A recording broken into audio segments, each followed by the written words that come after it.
Hola, ¿cómo andan? Si es la primera vez que llegan a este canal, les cuento que yo soy Mel, soy diseñadora de interiores y en este canal hablo sobre diseño y decoración de interiores. En este video les voy a contar algunas cosas que pueden tener en cuenta a la hora de diseñar un mueble a medida para su TV, si es que tienen la posibilidad. Son algunas ideas que les voy a transmitir para que puedan entender por ahí las necesidades que van a aparecer a la hora de diseñar este tipo de muebles, para que justamente después se pueda adaptar 100% a la funcionalidad de sus espacios. Lo primero que les voy a contar un poco es el contexto de este elemento en la aparición de las casas, de las rutinas, del entretenimiento en los hogares. Lo primero que les voy a compartir es un poco sobre la evolución que tuvo este elemento dentro de los hogares, dentro del diseño también, porque por ejemplo, para que entiendan un poco, hace muchos años cuando aparecieron las primeras teles, eran aparatos bastante grandes, que eran un mueble de por sí, que tenían la pantalla y algún sistema como de audio incluido, que eran muebles bastante grandes, pesados, profundos, y que a lo que hoy vemos como teles o pantallas son absolutamente nada que ver. Después esas teles evolucionaron a como las teles de tubo con el armazón de madera, y después bueno, ya evolucionaron a que se hagan de plástico. Aparecieron las teles de 14 pulgadas, después las de 20, después las de 29, bueno, fueron creciendo hasta el día de hoy, que no solamente las pantallas son enormes, sino que también son súper delgaditas. La profundidad que tenían antes ya no existe. Ahora quizás en un mueble de 10 centímetros de profundidad alcanza para colocarlo, o directamente ya se colocan sobre la pared, o sea que no es que necesitamos un mueble de apoyo para colocarlas. Pero bueno, entendiendo este contexto es que también impactó en el diseño de los muebles. Antes, como les decía, necesitamos un mueble bastante profundo para colocarlas y hoy en día ya no hace falta. Lo primero que les recomiendo que evalúen es el espacio del que disponen. Para que tengan un ejemplo, no es lo mismo diseñar un mueble para una tele en un departamento de 2 ambientes que en una casa muy grande.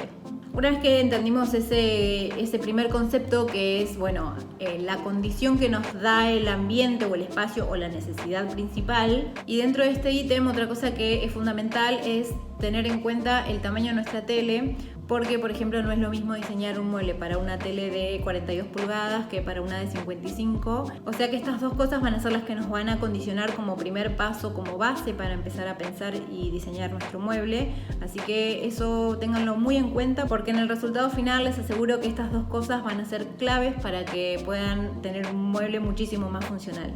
El segundo punto a tener en cuenta es que evalúen y piensen las necesidades que tienen en sus casas, porque por ejemplo, en un ambiente chico, bueno, vamos a querer aprovechar hasta el último centímetro para poder generar espacio guardado, para colocar cosas que quizás no queremos que se vean. Entonces vamos a pensar un mueble que seguramente tenga puertas, que tenga cajones o algunos módulos que no se vean y que permitan ocultar algunas cosas. Seguramente en un espacio que sea grande no va a ser una prioridad que este mueble sea un espacio de guardado, porque me imagino que por ahí tenemos otro tipo de muebles, otro tipo de cuartos donde poder almacenar o esconder ciertas cosas que no queremos que estén a la vista. Entonces en este tipo de espacios más grandes por ahí nos podemos dar el gusto de colocar libros o colocar decoración, cosas que sean más bien estéticas y lindas de ver, que generar espacios de guardado con cajones y puertas para ocultar ciertas cosas. Con esto lo que buscamos es darle utilidad al espacio, generar espacios que sean bastante funcionales a lo que nosotros necesitamos y que no sea solamente un mueble para colocar o apoyar la tele.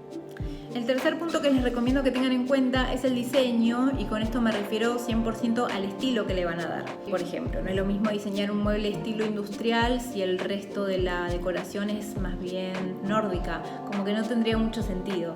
Por eso yo siempre les recomiendo que vean muchas referencias, que vean qué cosas les gustan y de ahí partir para decir, bueno, este tipo de muebles me gusta, qué tipo de cosas tendría que tener en cuenta para que se adapte al resto de la decoración, o al contrario, que si queremos que ese mueble sea totalmente protagonista, bueno, después a partir de ahí vamos a tener en cuenta el resto de la decoración y se vuelve un elemento fundamental dentro del diseño, que sea un foco visual importante. Bueno, esas cosas les recomiendo que las tengan en cuenta, porque seguramente nos condicionen en el resto del diseño del espacio. Es mucho mejor poder preverlo, que después con el resultado final seguramente va a quedar muchísimo mejor.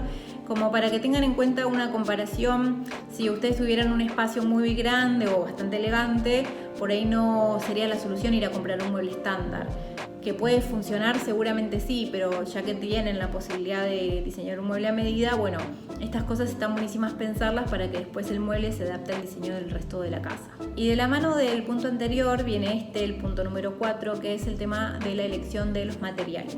La elección de los materiales dentro del diseño de un mueble es fundamental, como les decía, viene emparejado con el tema anterior porque no es lo mismo diseñar en un ambiente donde queremos que sea minimalista, por ahí no elegiríamos, no sé, mármol y hierro, elegiríamos por ahí alguna madera clara o directamente blanca, como que esas cosas nos van a condicionar al estilo, al diseño. Realmente hoy en día cualquier mueble se podría hacer desde cualquier material prácticamente, pero de nuevo vuelvo a citar el ejemplo que hice hace un ratito. No es lo mismo diseñar un mueble de melamina en un ambiente súper elegante que en un ambiente súper elegante por ahí hacer un mueble de mármol, de Decton, de algún material brillante, que esté iluminado, que esté electrificado el mueble, que tenga algunos elementos tecnológicos inclusive adaptados al mueble. Bueno, todas esas cosas es fundamental que las piensen, que las elijan, que tengan algún criterio con el resto de la ambientación y de la decoración del ambiente. Seguramente les suena lógico lo que estoy diciendo, pero quizás en el resultado final van a ver que valió la pena haber pensado todas estas cosas. Otra cosa que les aconsejo dentro de este punto es que tengan muy en cuenta el tema de la electricidad de un mueble. Aunque no lo pensemos, es clave tener los enchufes necesarios y todas las instalaciones necesarias para instalar no solamente la tele. Si tenemos la idea de electrificar el mueble e iluminarlo, que todos los estantes tengan luz, eso también nos va a condicionar a la importancia y la elegancia de este mueble. Y otra cosa que evolucionó muchísimo en el tiempo últimamente es que no solamente colocamos una tele, sino que también, si tenemos chicos, seguramente haya algún tipo de consola para jugar o algún equipo de audio que sea externo al de la tele. Eso nos va a condicionar a que haya cierta cantidad de tomas, por ejemplo, para poder enchufar todo. Bueno, todas esas cosas hay que tenerlas en cuenta antes de diseñar el mueble, pensar qué cosas tenemos en nuestras casas o artefactos, digamos, que necesiten electricidad, porque eso también se puede pensar, prever y va a garantizar que quede mucho más prolijo, así no nos quedan todos los cables a la vista, por ejemplo. Bueno, esas fueron como las cosas principales que habría que tener en cuenta. Después, obviamente, que cada mueble y cada caso va a ser diferente, pero creo que son como cosas bastante básicas o elementales en las que se pueden basar para empezar a diseñar sus muebles. Y como les digo siempre, acuérdense de dejar algún comentario, alguna consulta y si puedo se los voy a contestar. Le pueden dar like al video, suscribirse, compartirlo si creen que esta información le puede servir a alguien. Y eso es todo, nos vemos en el próximo video.